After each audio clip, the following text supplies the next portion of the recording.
Hello दोस्तों, I hope आप सब लोग बहुत अच्छे होंगे। दोस्तों आज के टॉपिक में हम बात करने वाले हैं, जब भी हम किसी चीज का एस्टिमेशन करते हैं, जैसे बिल्डिंग है या फिर कोई कमर्शियल बिल्डिंग है, तो इसमें क्या है ना, हमें बहुत ज्यादा टाइम लग जाता है। उसका जो हम क्वांटिटी निकालने वाले होते हैं उसमें हमें कंफ्यूजन भी बहुत रहती है और वो टाइम टेकन भी बहुत ज्यादा हो जाता है। तो हमारे पास कुछ ऐसे थंब रूल्स हैं जिसके सहारे से हम बहुत ही जल्दी से जल्दी हम किसी भी चीज का एस्टिमेशन निकाल सकते हैं, और आज की वीडियो उसी के ऊपर होने जा रही है। तो चलिए दोस्तों वीडियो को स्टार्ट करते हैं। मैं राहुल कोहली आपका स्वागत करता हूँ रीइंफोर्स डिजिटल प्लेटफॉर्म पर। तो चलिए दोस्तों वीडियो को स्टार्ट करते हैं।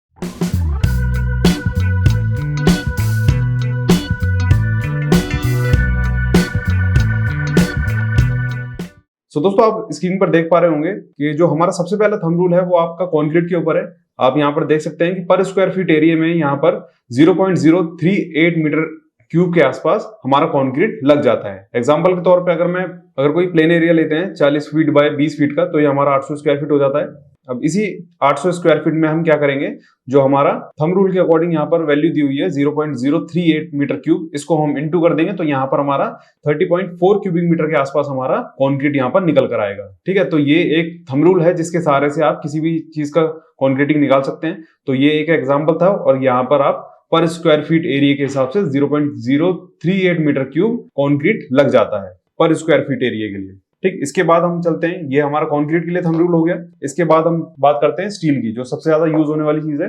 हमारा कंक्रीट और स्टील ही होता है। तो स्टील हमारे को यहाँ पर कंजम्पशन दे रखी है, देखिए स्लैब, बीम, फुटिंग, कॉलम, ये हमारा परसेंटेज के बेसिस पे है। बट अगर हम किसी थंब रूल की बात करें तो यहाँ पर स्टील रिक्वायर इन रेजिडेंशियल बिल्डिंग 4.5 kg से लेके 4.75 kg पर स्क्वायर फीट यहाँ पर लग जाता है। और अगर हम बात करें steel required for commercial building की, तो यहाँ पर 5 kg से लेके 5.5 kg पर स्क्वायर फीट यहाँ पर लग जाता है। अब अगर मैं डिफरेंट आरसीसी मेंबर्स की स्टील कंजम्पशन की बात करूं, तो यहाँ पर आप परसेंटेज के हिसाब से भी यहाँ पर इसको देख सकते हैं। स्लैब में आपका 1% of total volume of concrete लगता है। जो आपका टोटल कॉन्क्रीट निकल कर आया उसका 1% आपका स्लैब में यूज होता है, 2% बीम में यूज होता है, 2.5% कॉलम में यूज होता है, और फुटिंग में आपका 0.8% यूज होता है टोटल वॉल्यूम ऑफ कंक्रीट का। एग्जांपल के तौर पर अगर मैं किसी भी स्लैब की यहाँ पर डायमेंशन लेता हूँ 5 मीटर, 4 मीटर, और आपका 150 mm की यहाँ पर स्लैब है, इसको मीटर में चेंज कर दिया है, तो इसका अगर मैं मीटर क्यूब निकालू तो ये 3 मीटर क्यूब के आसपास कंक्रीट बैठेगा। अब इसमें स्टील किस तरीके से निकाली जाएगी वो आप यहाँ पर देख सकते हैं। एज पर हमारा क्या था, 1% के आसपास लग रहा था टोटल कंक्रीट का, तो इसको हम निकालेंगे कैसे। As per BM Dutta reference हमने लिया है आपका स्टील क्वांटिटी का, तो उसमें 1% दिया हुआ, तो यहाँ पर हम थंब रूल लगाएंगे। तो इसमें वॉल्यूम ऑफ कंक्रीट जो हमारा 3 मीटर क्यूब निकला, इसमें डेंसिटी ऑफ स्टील जो होती है हमारी 7850, और इसमें 1% ऑफ स्टील ऑफ मेंबर। ठीक है, तो यहाँ पर हमारा 3 मीटर क्यूब हमारा इस एग्जाम्पल के थ्रू आया था।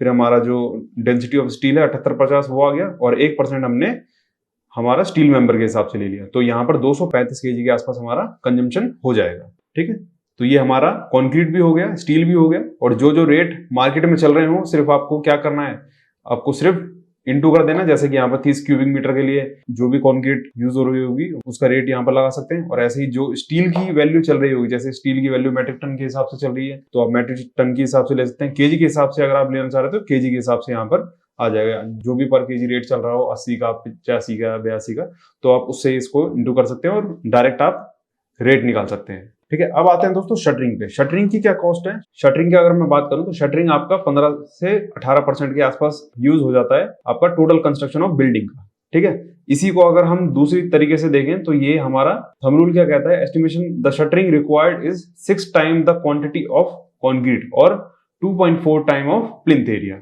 ठीक है, तो हम पहले वाली को एक बार पकड़ के चलते हैं। तो यहाँ पर the concrete quantity is 0.5 cubic metre के आसपास रखते हैं, तो एरिया हमारा 0.5 के आसपास है, और हमारा इनटू कर देंगे 6 टाइम से। ठीक है, तो ये हमारा 3 स्क्वायर मीटर के आसपास हमारा शटरिंग का एरिया निकला है।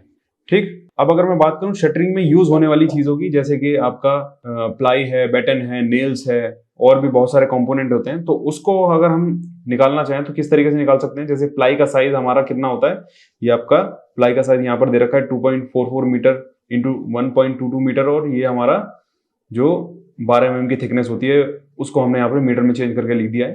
The number of shuttering ply sheet, तो इसको हम 0.22 टाइम्स ऑफ शटरिंग में यूज करेंगे। सपोज हमारा एरिया जो है वो 3 मीटर स्क्वायर का है, तो यहाँ पर जो हमारा प्लाई रिक्वायर्ड है वो जो हमारा एरिया निकल कर आया है, तो ये 0.66 स्क्वायर मीटर के आसपास हमारा एरिया निकल कर आ गया। अब आते हैं दोस्तों बैटन की क्वांटिटी पे। जो हमारे बैटन यूज किए जाते हैं शटरिंग लगाने के लिए, जो हमारे बैटन यूज किए जाते हैं, वो हमारा जो इसका एरिया है वो 75 mm से आपका 40 mm के बीच में होता है। जो आपने देखा होगा बैटन हमारे यूज होते हैं, तो वो दोस्तों किस तरीके से यूज होते हैं, एज पर हमारा जो थंब रूल कहता है वो हमारा बैटन की क्वांटिटी 19.82 इंटू जो हमारा प्लाई की जो हमारी शीट्स आई है। अब मान लीजिए सपोज कीजिए हमारे पास 25 प्लाई की शीट्स आई है, तो हमारा टोटल क्वांटिटी क्या हो जाएगा 19.28 इंटू 25। तो ये हमारे 995 बैटन हमारे यूज होंगे। ठीक है, अब इसी में दोस्तों नेल्स भी आ जाते हैं, बाइंडिंग वायर्स भी आ जाते हैं। इनकी क्वांटिटी किस तरीके से निकलती है, यहाँ पर दोस्तों approximately 75 gram of nail used in shuttering for 1 metre square, और इसी में 75 gram of binding wire in used for every 1 metre square of shuttering. ठीक, तो यहाँ से आप इसको भी पूरा निकाल सकते हैं। अब दोस्तों शटरिंग ऑयल की बात करें तो शटरिंग ऑयल यहाँ पर आप लोगों को दिख रहा होगा, total required shuttering oil 0.065 into total area of shuttering. ठीक है, या फिर for every 15 square metre of shuttering 1 litre of shuttering oil in consume. ठीक है, तो ये हमारा अगर आपका एरिया 15 स्क्वायर मीटर के आसपास बैठ रहा है तो वहां पर 1 लीटर के आसपास कंज्यूम हो जाएगा। एग्जाम्पल के तौर पे दोस्तों आप यहाँ पर देख सकते हैं टोटल एरिया ऑफ शटरिंग यहाँ पर 15 स्क्वायर मीटर है, तो शटरिंग ऑयल का कंजम्पशन कितना होगा 0.065 इंटू 15, तो यहाँ पर 0.975 के आसपास इधर निकल कर आ गया, मतलब इतना लीटर आपका शटरिंग ऑयल यहाँ पर यूज होगा।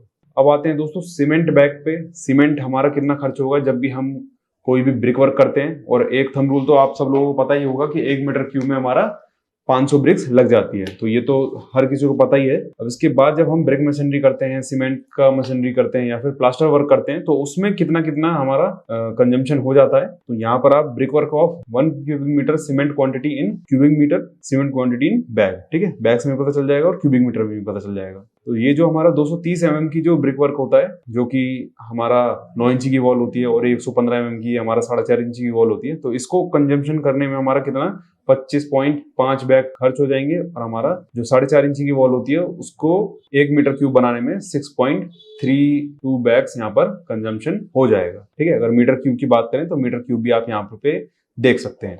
बात करते हैं दोस्तों रेशियो के हिसाब से, जो हमारा 1:6 का रेशियो यहाँ पर दिया हुआ है और 1:4 का रेशियो दे रखा है, तो वहां पर भी आप लोग इसको देख सकते हैं, सीमेंट क्वांटिटी इन बैग्स और सीमेंट क्वांटिटी इन केजी, ये रेशियो के हिसाब से दिए हुए हैं।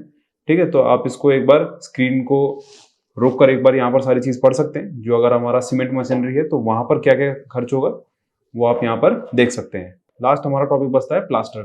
तो प्लास्टर दोस्तों हमारे बहुत से अलग अलग तरीके के होते हैं, जैसे रफ प्लास्टर है, इंटरनल वॉल प्लास्टर है, डक्ट का प्लास्टर करना है, या फिर एक्सटर्नल वॉल प्लास्टर करना है, सेटको प्लास्टर करना है, या फिर लिथिन प्लास्टर करना है। तो यहाँ पर आप लोग देख सकते हैं रफ प्लास्टर करना है तो यहाँ पर आपको 4.5 kg पर मीटर स्क्वायर के हिसाब से यहाँ पर आपका सीमेंट खर्च हो जाएगा। ऐसे ही दोस्तों सारे अलग अलग प्लास्टर के लिए यहाँ पर अलग अलग कंजम्पशन यहाँ दिया हुआ है। ठीक है, तो आप एक बार स्क्रीन को पॉज करके इसको पढ़ भी सकते हैं। ठीक है, तो ये दिया हुआ है आपका क्वांटिटी में, मतलब कि बैग्स में, और ये दिया हुआ है केजी में। ठीक, तो ये सारे प्लास्टर जितने भी होते हैं उन सब का कंजम्पशन यहाँ पर दिया हुआ है, बैग्स में भी और केजी में भी। सो आई होप दोस्तों आप लोगों को समझ में आया होगा कि किस तरीके से हम जल्दी से जल्दी एस्टिमेशन कर सकते हैं। सिर्फ हमने क्वांटिटी निकाली है, क्वांटिटी निकालने के बाद आपको डायरेक्ट रेट से मल्टीप्लाई कर देना है, और जो मार्केट रेट है आपको वही उठा लेना है, तो आपको लमसम आइडिया लग जाएगा कि आपकी बिल्डिंग में कितना कॉस्ट लगने वाला है। और अगर आप किसी चीज का एस्टिमेशन करते हैं तो आपको इतना आइडिया तो लग ही गया होगा किस तरीके से आपको एरिया निकालना है, किस तरीके से क्यूबिक मीटर में आपको वैल्यूज निकालनी है, स्लैब की क्वांटिटी कैसे निकालनी है, कॉलम की क्वांटिटी कैसे निकालनी है। तो क्वांटिटी निकालना आपके लिए बहुत ज्यादा मुश्किल बात नहीं होगी। सो दोस्तों इसी तरीके से हम थंब रूल से जल्दी किसी भी बिल्डिंग का एस्टिमेशन कर सकते हैं। आई होप दोस्तों आप लोगों को चीजें समझ में आ गई होगी। मिलते हैं दोस्तों नेक्स्ट वीडियो में। Keep learning, thank you so much. और हमारे रीइंफोर्स के चैनल को सब्सक्राइब करें, वीडियो को ज्यादा से ज्यादा शेयर करें, और हमारे चैनल को सब्सक्राइब करना ना भूलें। Thank you so much.